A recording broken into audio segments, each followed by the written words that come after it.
potential niches to enter into, the types of monetization you can use on those sites, and then finally we're going to discuss the long tail way of creating websites. So to start with, we're going to look at some of the different ways in which you can monetize your website. So there's basically a bunch of different ways in which you can earn money from your site, but we've listed a couple of the most common methods here. So first up, we've got advertising, which may or may not be direct deals, which you've cut directly with the advertiser, or it might just be as simple as putting AdSense ads onto your website. Secondly, we have affiliates, which is basically when you're going to earn a commission from purchases of the traffic you send. So for example, you might have a product reviews website, and when you send your readers through to Amazon, if they were then to make a purchase, you'll be paid a commission. On Amazon, that's around 6%. Thirdly, we've got lead generation, which is sort of when you sell leads or potential clients information to a business, generally smaller local businesses. So in this case, you might, for example, collect contact information of people who are interested in hiring a lawyer, and then sell those contact informations onto local law firms.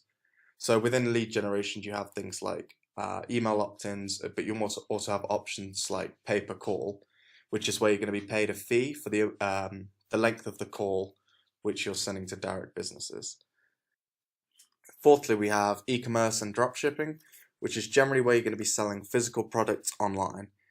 Dropshipping is basically a step down from e-commerce. It's instead of storing all the physical inventory yourself, you're going to be only ordering stock from the supplier when someone actually purchases through your site, and then you can send that directly onto the customer. So that completely removes the need for you to store any stock, which hugely reduces the upfront investment which you're going to need. Then the last common monetization method, which I really wanted to mention, is getting a lot of popularity lately, is just selling guest posts. So mainly you sell them to SEO agencies directly, or they'll contact you and ask to guest post on your site. These agencies are getting paid a lot, so they can afford to pay hundreds and hundreds of dollars per guest post, which is just a fantastic way to get free content onto your site, but then also to earn money. So we generally see that the most authoritative sites within any niche are going to be earning money through multiple methods, because diversification is going to reduce the risk of your business.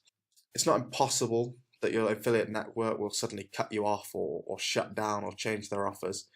So I'd always recommend, if possible, that you try and diversify your income streams. So now that we've had a look at all the different types of monetization methods, the next step really is just to try and find some niches. So I think one of the best ways in which you can find some niches to enter is to create a mind map. So today we're going to be using this great website called text2mindmap.com, and that's what you're going to be using for today's task. So the first thing which you really need to do is think of 3 things that you love. So the reason for this is, if you're writing a website content about things that you actually love, then you're far more likely to stick it out in the long term. And persistence is such a huge factor in your success. So for example, for me, 3 things that I love would be fitness, traveling, and movies. So if we come down here and click draw mind map, then it pops up here nicely. So the next thing you want to do is expand within these categories.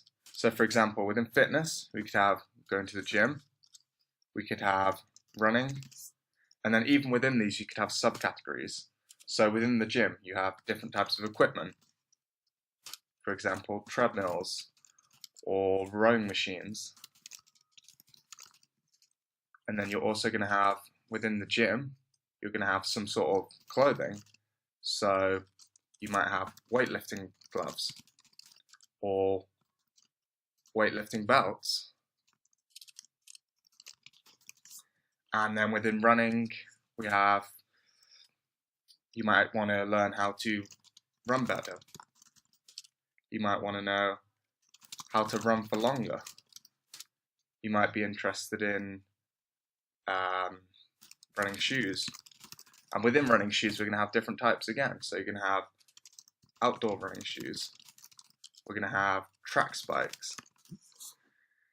And then we can do the same things within all of these. So within traveling, you're going to be having transportation. So, for example, you might want to be able to find cheap flights. And then within movies, you could have a bunch of different subcategories. You could be looking for the best comedy films. You could be looking for new releases, or you could be looking for rare merchandise. And then within rare merchandise, we might have action figures or signed posters. So then if we come down and click draw mind map again, you can see all of a sudden we've got a bunch of different niches.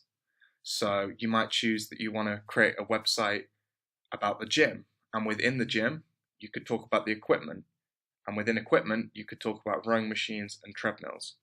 So hopefully this should give you a better idea of how you want to structure your site and how you can go from targeting small keywords all the way up to targeting larger authority sites.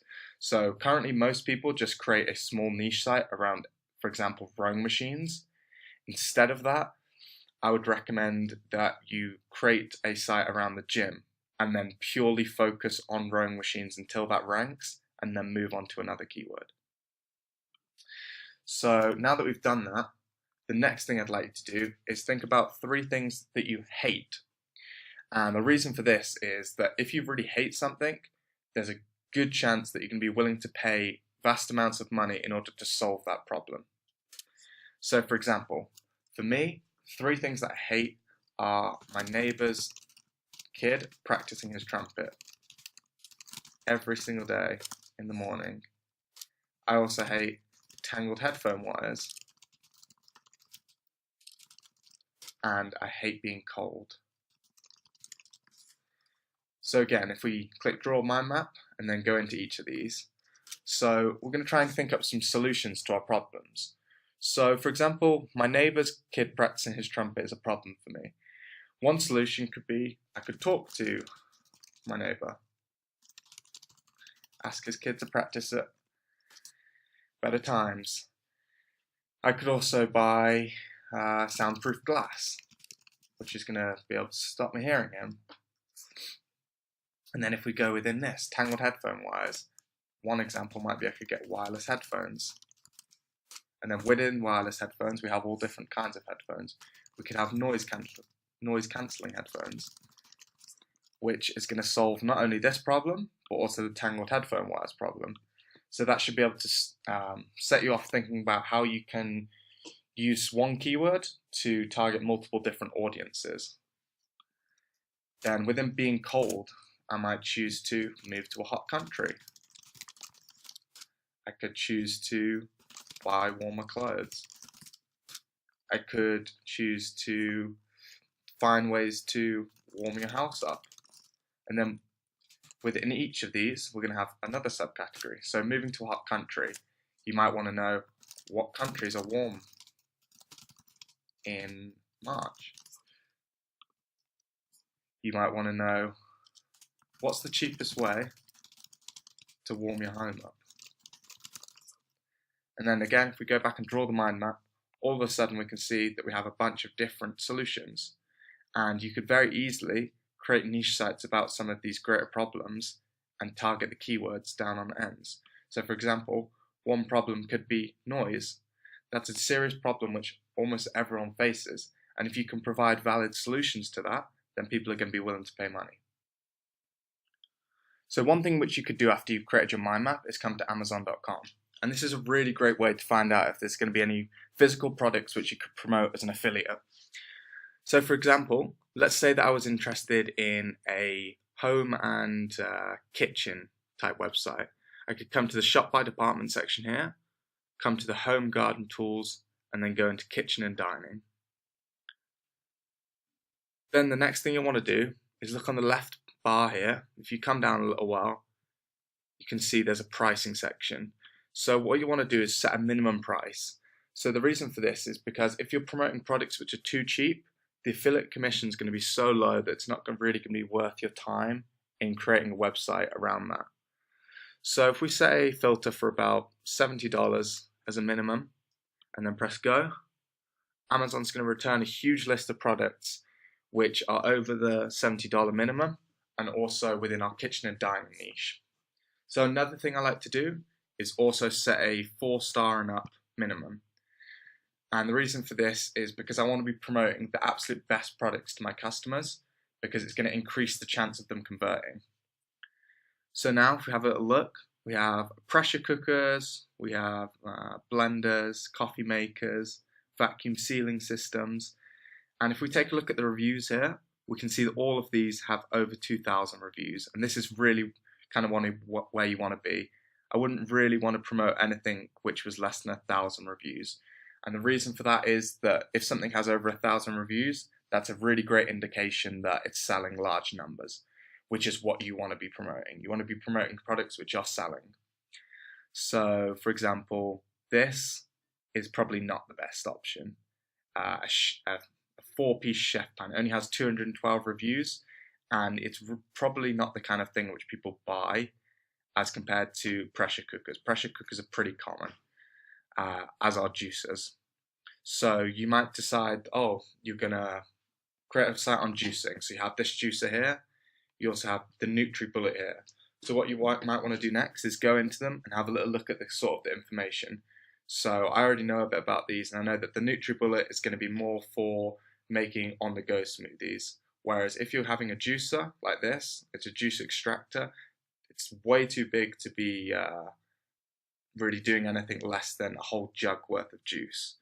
So these are probably going to be for different types of consumers. NutriBullet's probably for people who are interested in fitness and nutrition, whereas the Juice Fountain Plus juice extractor is probably going to be a kitchen essential for some people. So if we go into this, we can see here that it's a #1 bestseller within centrifugal juicers. So the next thing I'd probably want to do is go into this section here for centrifugal juicers, and here we go. Let's rank them all. This is going to be a really great way for you to easily create a list on your site. So for example, you might want to talk about the top 10 juice extracting machines which you need to buy today, and automatically Amazon's already given you a great list which you can go down. So for example, #1 and #2, the difference is huge in price. So what you might do is promote this, the Breville Juice Fountain, as the best one because it's got the most reviews, it's #1, whereas this one has a much lower price, and you might choose to promote that as almost like an entry-level juicer. Similar to Amazon, ClickBank also has a really great affiliate program, and ClickBank is mainly for information products. So if you come to clickbank.com and you scroll down, you can see some of the types of products they offer here. So Superior Singing is an ebook and course which is going to teach you how to be a better singer. Passion for Dancing is similarly a system which is designed to teach you to become a great dancer. And these are the kind of products which we have on ClickBank. So in general, ClickBank products are going to be best for information niches, as opposed to if you have a product review site, you're probably better off looking at promoting products through Amazon instead. But if you do want to promote these kinds of products, you can come to ClickBank and go to Affiliate Marketplace here. So when you get to this page, it basically comes up like Amazon with a bunch of different categories down the side. And if you were to click on one, for example, I could choose business and investing, then it's going to show you all the different products within that category. So the first thing I like to do is set a gravity minimum of about 12. And this basically gets rid of any products which aren't being actively promoted by other affiliates. And the reason for that is because I want other people to do the hard work of going through all the different programs and finding which ones are the best for me. I don't really have any desire to click through. If other people aren't promoting it, then I'm going to presume that it's not going to be worth my time. Then I like to set an average dollar per sale, and I don't want to be selling anything really which is less than about $20 or $30, just because again it's not worth my time. So now we've got a nice list here, and we can have a look at some of these products. So we have here the average percent per sale, which is the average commission which you're going to get on each of the sales. And you also have here the main figure is the average dollar per sale. So for every sale roughly that you sell of this product, you're going to get $74.42, which is pretty large. So the next thing I probably want to do is if you come in and click this, it's going to send you to the landing page which you would send your traffic to. So this is the landing page which you would send your traffic to try and convert. And it would seem that this is a program which is going to teach people to trade binary options. So if you wanted to promote this, you might be looking to create a website about personal finance. Then the idea is that you would promote this product as a way for people to earn money on the side. So the long tail way is basically the method which we've been using to rank and create sites for a couple of years now. And it's based upon the principle of long tail keywords, which are search phrases which generally are going to be including multiple phrases and have a lower search volume. And because of this, they're also going to be generally lower competition, which is why we're going to choose to target them. So the idea is that by targeting a bunch of long tail keywords in a single article, you're going to be able to drive the same amount of traffic as if you were going to target one huge short tail keyword. But it'll be far, far easier and quicker to rank for the long tails instead. This is why the long tail way is such a perfect method for creating new sites, because there's going to be far less waiting around before getting results. So there's 3 basic steps involved in the long tail way. Firstly, we're going to be finding multiple low competition long tail keywords which we can rank for. And the best way you're going to be able to do this is through Longtail Pro itself. And we're going to go over exactly how you can do that in the future days of the bootcamp. Secondly, we're going to be creating regular content to target these keywords. We're all big believers here that keeping up a regular schedule of content production is crucial if you want to see success, because too many people are getting disheartened and giving up far too quickly. Also, by sticking to this schedule, you're going to be able to produce more content within any given time. And because of that, you're naturally going to be able to rank for more long tail keywords in any piece of content. So the more content you produce around a topic, the more long tail traffic you're going to be bringing in. Lastly, we're going to be doing a bunch of outreach to be able to build links to our content. This isn't strictly necessary, because if you do really well in your keyword research phase, then it might not even be, you might not even need to build links to your content. You'll just rank naturally. But it's an important skill to have, so we're going to be teaching it towards the end of the bootcamp, and it can allow us to push our content up the last few spots of Google if we need to. So that's all there really is to it, to the long tail way. I know it sounds quite simple, but that doesn't necessarily mean that it's not a powerful method, and it doesn't necessarily mean that it's also an easy way. The hardest part is going to be the same as any business, which is going to be staying persistent and not giving up, even when it gets boring or tough. Throughout the long tail bootcamp, we're going to be taking you through each of the steps and much, much more. So by the end of the bootcamp, you're going to be fully ready to enter your chosen niche and start bringing in traffic.